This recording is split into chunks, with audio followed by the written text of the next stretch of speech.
What's good, peeps? Welcome to an Indefatigable Artist. I am your host, Bleace, just a multimedia artist living in the 21st century. Appreciate you listening. A like, comment, and a share goes a long way. A free way to pay it forward. Can always go further at Bleace.com and be sure to sign up to our free newsletter. Let's go further together, one step at a time. Episode 29, Artificially Intoxicating. Looking within and pulling something out.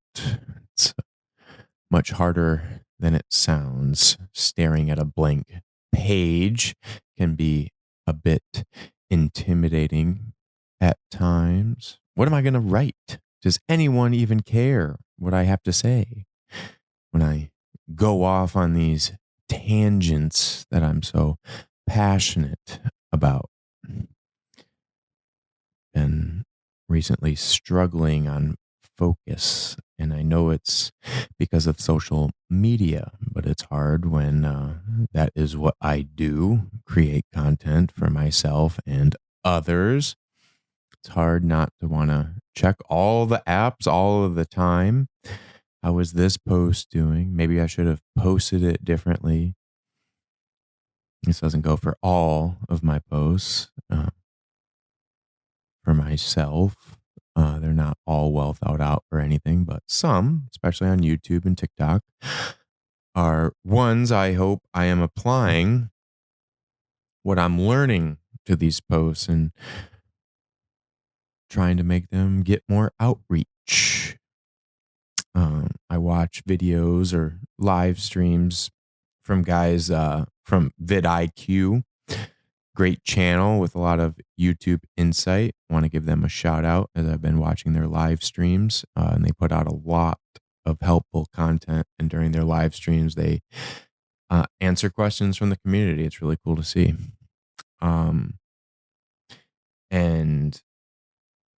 in watching these live streams and just watching their content, we need to separate that there's valuable content being put out there. And we need to be able to decipher what is valuable content, what is positive and progressive content being put out versus the bullshit garbage that's posted, to make for a better timeline. But some don't know how to do that, as the valuable and helpful content and the bullshit gets mixed in together. And then a person starts engaging with the bullshit, which tells the computerized algorithm that you want to see more of that. And a lot of what triggers that engagement is triggering anger and frustration. So it gives you more and more of that. And then you start to see less of the valuable, meaningful content from your timeline.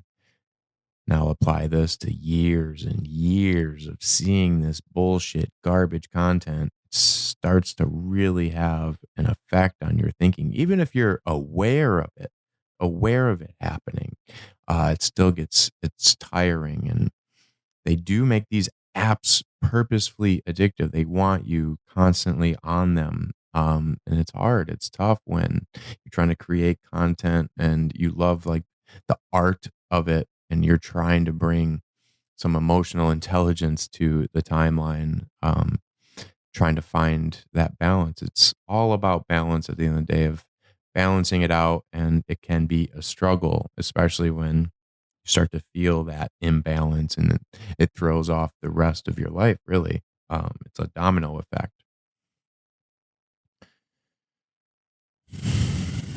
And if you're on social media, we all have our own struggles with it one way or another. If you're an artist, it can be really frustrating. If you care and you're trying to get your name out there, then they're the ones who it just favors. They get lucky. Some think they know why, but ultimately they don't, as the algorithm is highly complex and forever updating and changing.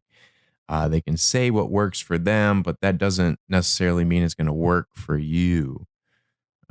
You could do what they do verbatim, time it out exactly, and after a month or 3 months, whatever it took them to get to 100,000 followers, it won't work for you. Um, and I've had several moments as an artist where I've gotten extremely frustrated with social media. I was a late adopter uh, to most of it and barely used it to my own detriment. And looking back at the beginning, and when I did use it at the time, it was for stupid reasons. I didn't take it seriously or see how it would help me in what I was doing. Um, as outside of that, I was still learning who I was as a person, figuring out what I wanted to do in life, who I was going to be, who I wanted to be, what my intentions on this planet were going to be. And in that time, I was looking within, trying to pull something out. I was discovering my soul and reading into my character, who I was, in this story. And so during this, self reflection, it was a very self conscious time as you feel like you don't know who you are fully. And I didn't want to expose that self conscious time to social media. And it was also during a time of writing my book, and I wasn't showing anybody. And I was also self conscious about that, of what I was actually writing. Did I cross too many lines? Is anyone going to care? This and that. So it was a lot of self reflection in writing that book. And so exposing that and like feeling vulnerable, I didn't bring to social media. I was barely telling people I wrote. For a majority of that time, I wasn't telling anybody I wrote until years later. Um, Looking back at situations that happened as a kid, writing about it, how I chose to react to that, in that time, and how I began to choose a different path of reacting to it going forward. You know, these obstacles, life lessons all become part of the story. St- Scars on the skin, scars under the skin. Heart was a gaping hole I tried to fill. Went to Florida and continued drinking like I did in high school till I blacked out. It was a way of escaping reality. And I did this in other ways too, experimenting with different drugs. If it came from this earth in one form or another, it was here for a reason in my mind. And I just want to say, I think America's perspective on drugs is completely skewed. I think we need to be more accepting of people and less demonizing and attacking them. Lend a listening ear, not some regurgitated advice you don't even understand yourself, regurgitated advice you don't even adhere to yourself. We all have something we are dealing with. Choose to be kind. Realize that the person you are talking to on any level is probably not telling you everything they are dealing with. Again, be more accepting and understanding, not demanding that others live the way you perceive as normal. What is that? Define it for me, please. And then let's dissect that meaning together. And we can go deeper, go further, think broader. Why are you so focused on that, whatever that is for you, when it doesn't even matter at the end? People get, upset over a television show. They actually hate someone they have never met, on the timeline, just raging. And applying this now, we go from social media to this next medium of artificial intelligence, and seeing what we have seen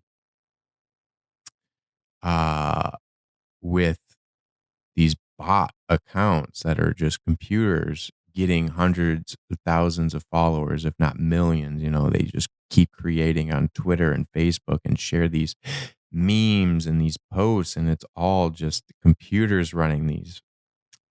And I can most definitely see a scenario where the same people who were so upset over the Bud Light Dylan Mulvaney situation could be upset over something similar except that it's not even a real person they're mad at. It's an AI video. Like I can just see that happening. And it again, it starts with writing. You know, looking at these posts and these fake accounts, or these accounts on 4chan, Reddit, Twitter, Facebook, and it being said and repeated by artificially intelligent bots, but it's only through written text. So we've seen so far, and memes with text on them. You know, imagine these bots, the ones that are spamming the same, tweet or the same post over and over again.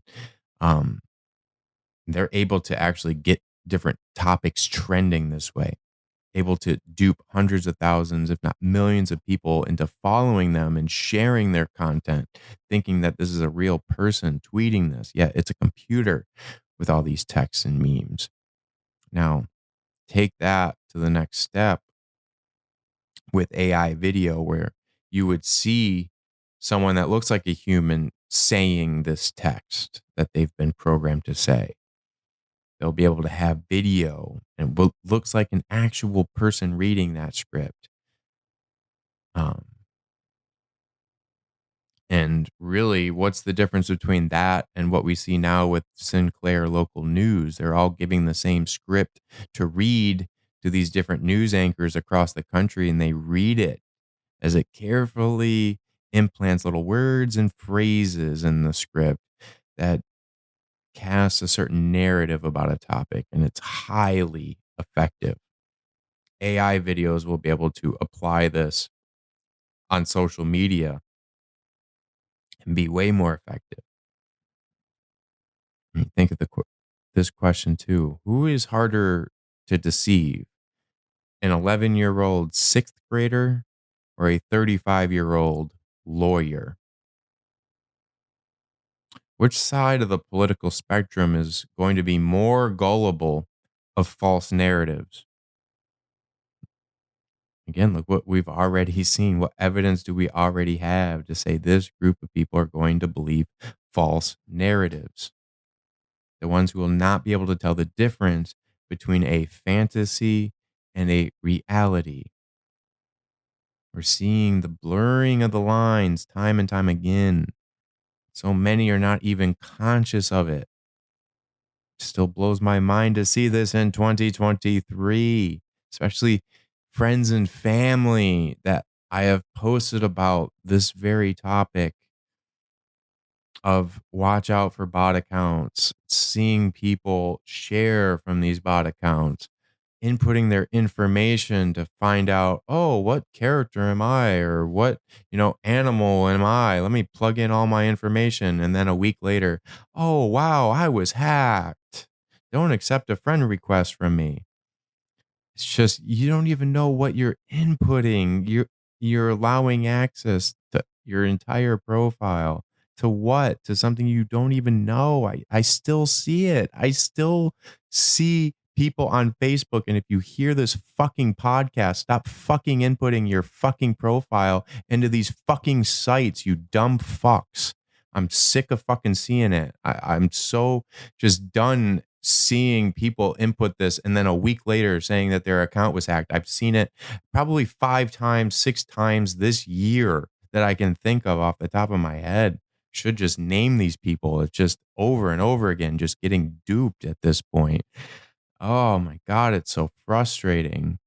Oh, wow, let me just go to this sketchy website and input my entire profile. Sure. I'm not going to read any of that. Hit accept.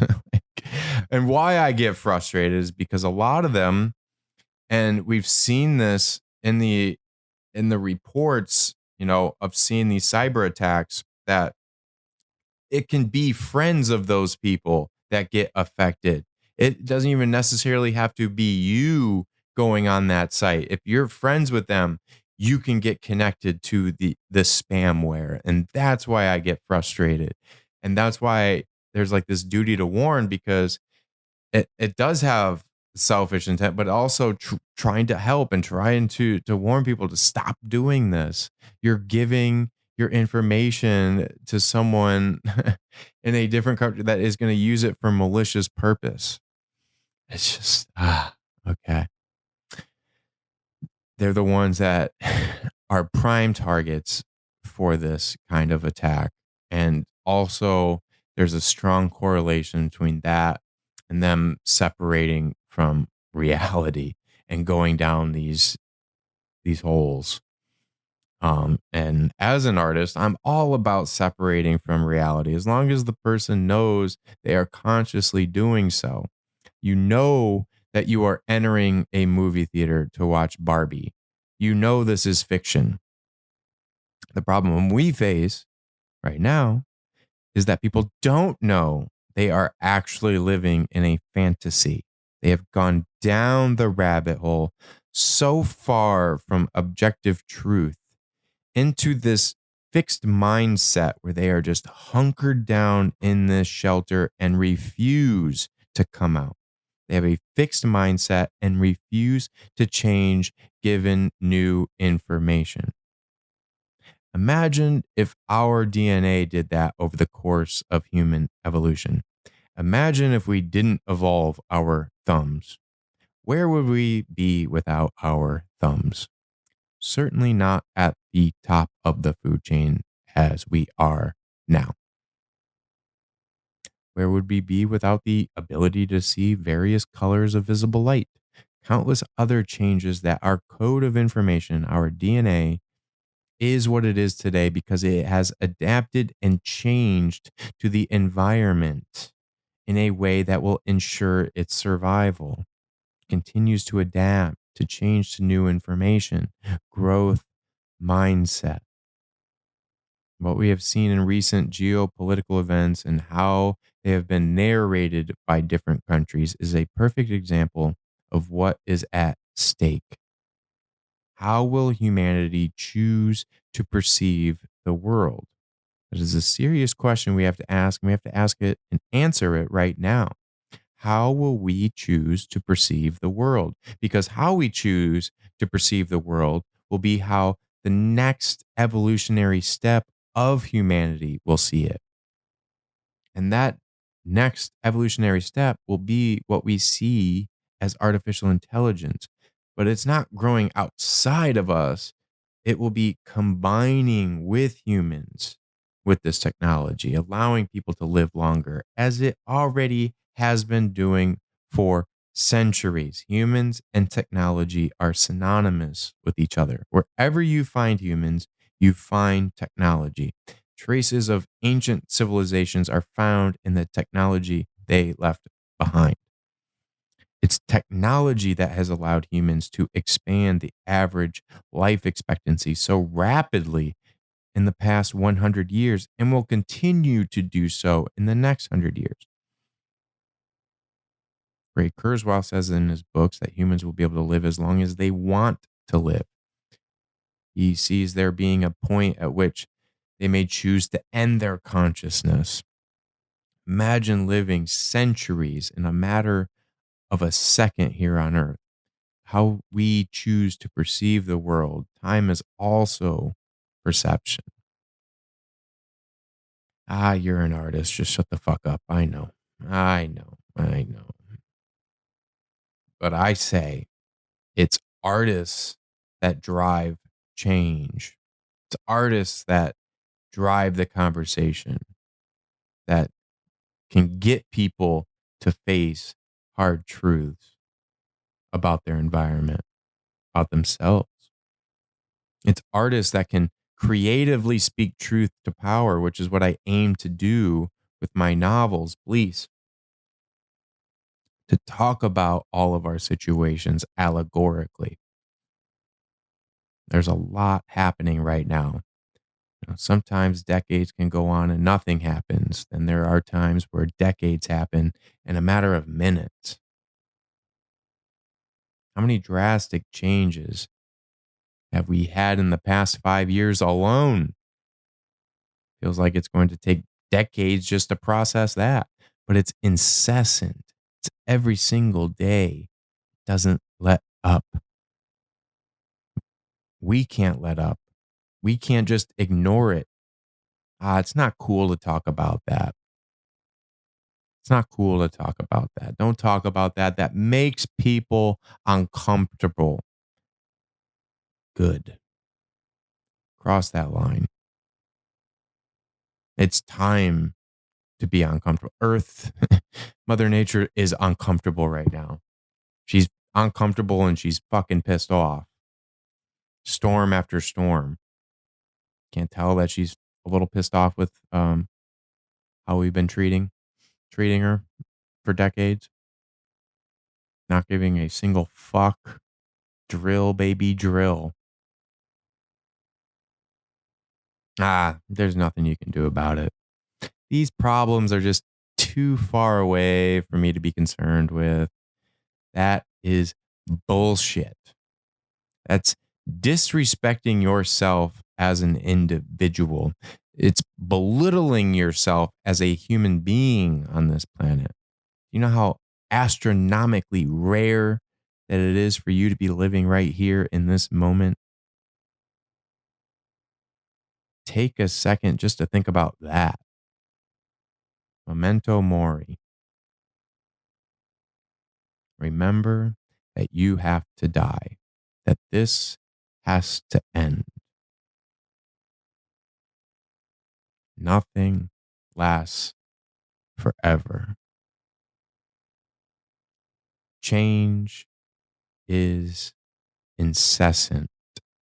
The only constant in this universe is change.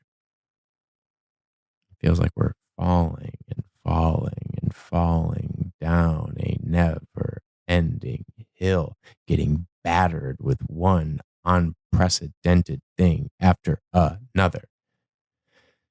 Yet there's only going to be more change, and it's going to happen at a faster pace. The universe is actually expanding at a faster pace than it was 1,000 years ago, 500,000 years ago. It's expanding faster. It's having an effect on every aspect, whether we're conscious of it or not. And as this change happens at a faster and faster pace, if we don't talk about hard truths now and we continue to put it off and put it off for the next generation, hope for Superman to come in and save us, it's not going to happen. We have to take responsibility for our actions. There are some really heavy fights happening right now. So many areas. For artists, this is the Indefatigable Artist Podcast. So for artists and really workers across the country, how will this strike end? Should end with the workers winning and getting what they want, but will it? Remains to be seen as we sit here Friday, August 4th, 2023. I just want to say I support them in their fight. We need more union representation, more. And I feel like we're at a point now where people are beginning to see that importance. They've been lied to. It isn't better without them. Did they get corrupt? Yes, there's always corruption. You always have to be fighting corruption. But it's a step in the right direction. Then you have what is happening with the former president of the United States, who was just arraigned for the third time in 4 months. The case is significant for a lot of reasons. And if you've read my thesis paper, Users with Dissociative Identity Disorder, you will know why this latest case in particular is of significant relevance. And I return to the point about which side of the political spectrum is going to be more gullible of false narratives. What we have already seen, what evidence have we already seen? What group of people are going to believe false narratives? The ones who will not be able to tell the difference between a fantasy and a reality? Objective truth has to matter. There has to be evidence based facts that everyone can recognize, whether they want to or not. It's a hard truth. Think of a baby wanting to drink gasoline. The baby believes it's Mountain Dew. But you, as the adult, know that it's gasoline and will kill the baby. But the baby screams, begging to drink the gasoline. You tell it no over and over again, but the baby insists on drinking it as it thinks you are lying to it and believes that it's Mountain Dew.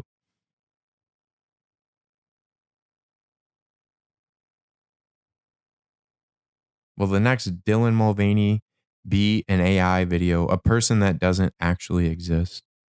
But they have an Instagram, a TikTok. Yes, and it's all in artificial images, captions generated by AI. I can most definitely see this happening. Who will be easier to dupe with these deep fakes? Who is going to fall for them? We've already seen hundreds of thousands, if not millions of people fall for fake accounts on Twitter, Facebook, whatever the platform. They've all fallen for fake bot accounts and shared their posts as if they are sharing a real person. No, I'm not saying Dylan Mulvaney is an AI video. That is no. I'm saying the next outrage, could be an AI video. And I could most definitely see that happening. I can most definitely see people getting upset over someone who doesn't actually exist because they are sharing posts that don't agree with them. And they see that and they're like, oh, that's a real person, but it won't be. But these AI videos, they share their memes and posts with ever so slightly telling the narrative to help continue the fantasy. And the user on the social media app gets to interact with the fantasy, be a part of the fantasy. It's very intoxicating, artificially intoxicating. You don't just have to sit on the sidelines anymore watching your TV. You get to grab your phone and with your highly evolved thumb, write a reply to a post written by an artificially intelligent computer. And you'll get a lot of likes. Meet others who think the same way you do, who share in the same fantasy. And guess what? Guess what? You get to meet them at the rally because your favorite rock star is touring the country nonstop. Who is going to be there other than the grifters? It's the idiots who still believe in Santa Claus, who tell you that fantasy is real. And it's so intoxicating to be in that energy. Idiot. Noun. A person of low intelligence. Who is harder to deceive? An 11-year-old sixth grader or a 35-year-old lawyer? Look at the average reading level of voters. It's shocking how low the average reading level is and how uneducated they really are by design. This is not a blame on the person or the individual in any sense. This is pointing to the environment in which they were raised. I have compassion for their situation. There are more prisons for profit being built than schools in this country. Less access to education as schools get shut down, defunded. More private schools get built so that the rich can stay educated as they know the importance of education. Look how expensive it is to go to money coming in between a human and more education. Put yourself on an island. How long can you live eating that green paper? This isn't casting blame. This is a matter of getting them to see it. To see that the same ones they keep voting for are keeping them in this position. How many countries have they visited versus the number of countries the politicians they vote for have visited? How much travel does the average voter do versus the average politician? How many countries does the average politician visit versus the average voter? How many Michelin star restaurants has the average voter eaten at versus the average politician? We all have to face hard truths about ourselves. It's very hard for the ego to do, to admit a wrong, to admit a mistake. I've had to undergo this in my life. It's not easy.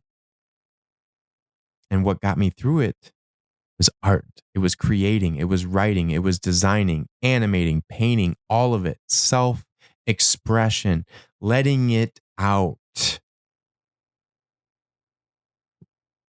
saying it out loud just to see how it feels. It's okay to express yourself. Write it out. No one even has to see it. You can delete it right after.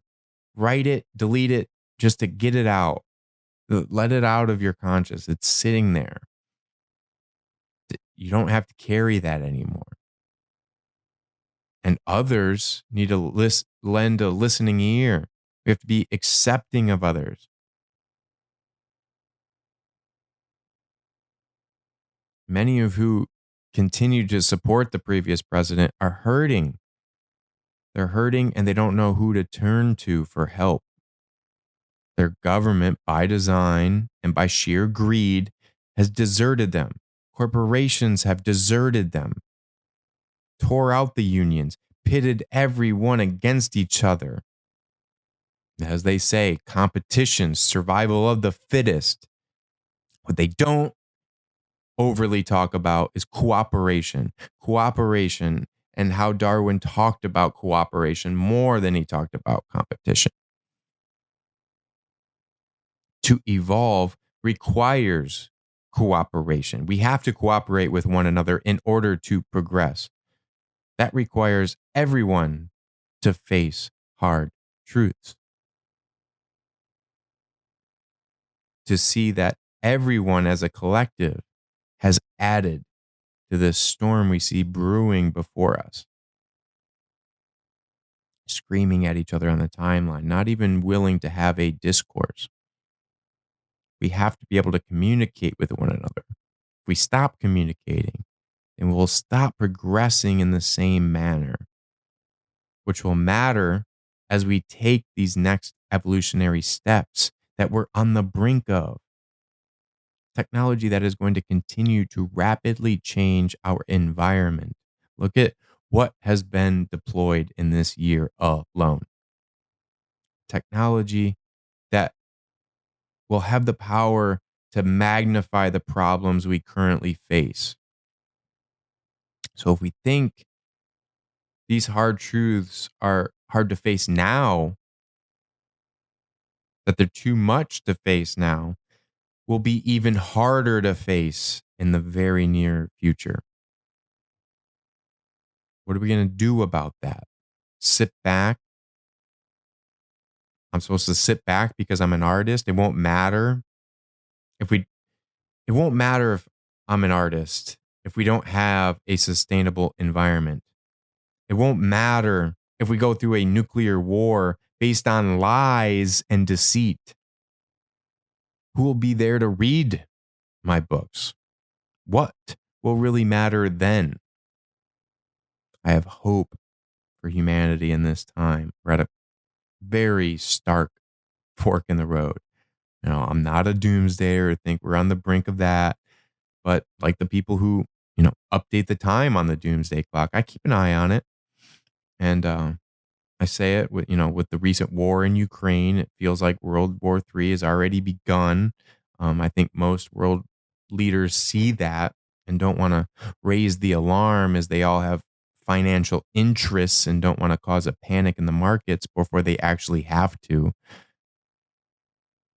Remember the messaging early on. They don't want people panic buying certain items. Kind of feels like the same thing going on here. I also recognize the military industrial complex has to keep going, and the war ending in the Middle East meant those government contracts had to continue to exist and find another deal somewhere else. So that's most definitely another factor for spending billions on this proxy war. Um, but I do think to a certain extent they know the seriousness of this move and the implications it has. And just look at how fast NATO is quickly adding countries. And in talking about this stuff, it does not have to be hostile. We can talk politics. It's not a stigma.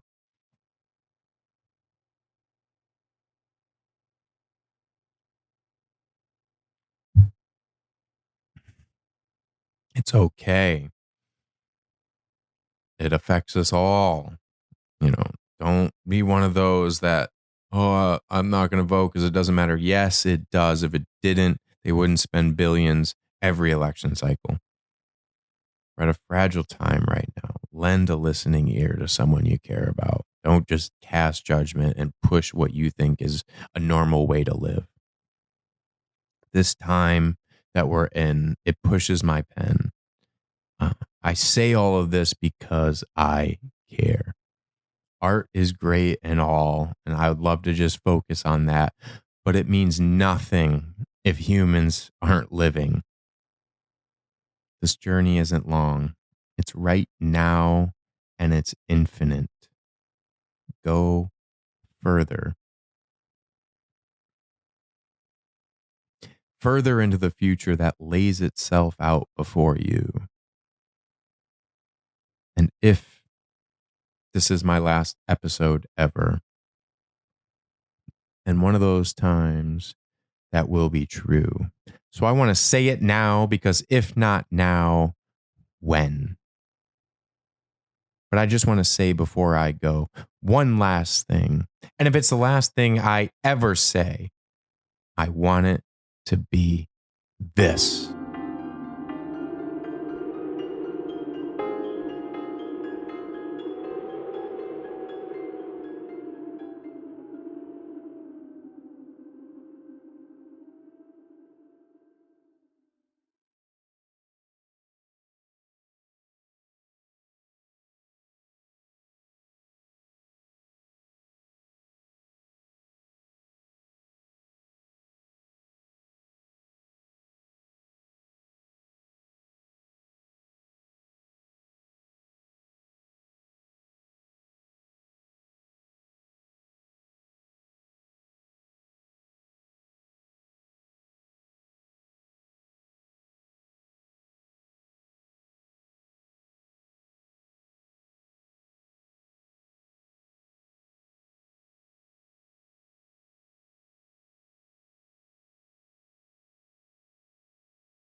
Appreciate you listening. Be sure to hit the like button, leave a comment, and share. It's a free way to pay it forward. Can always go further at Bleace.com and sign up to our free newsletter. Let's go further together, one step at a time.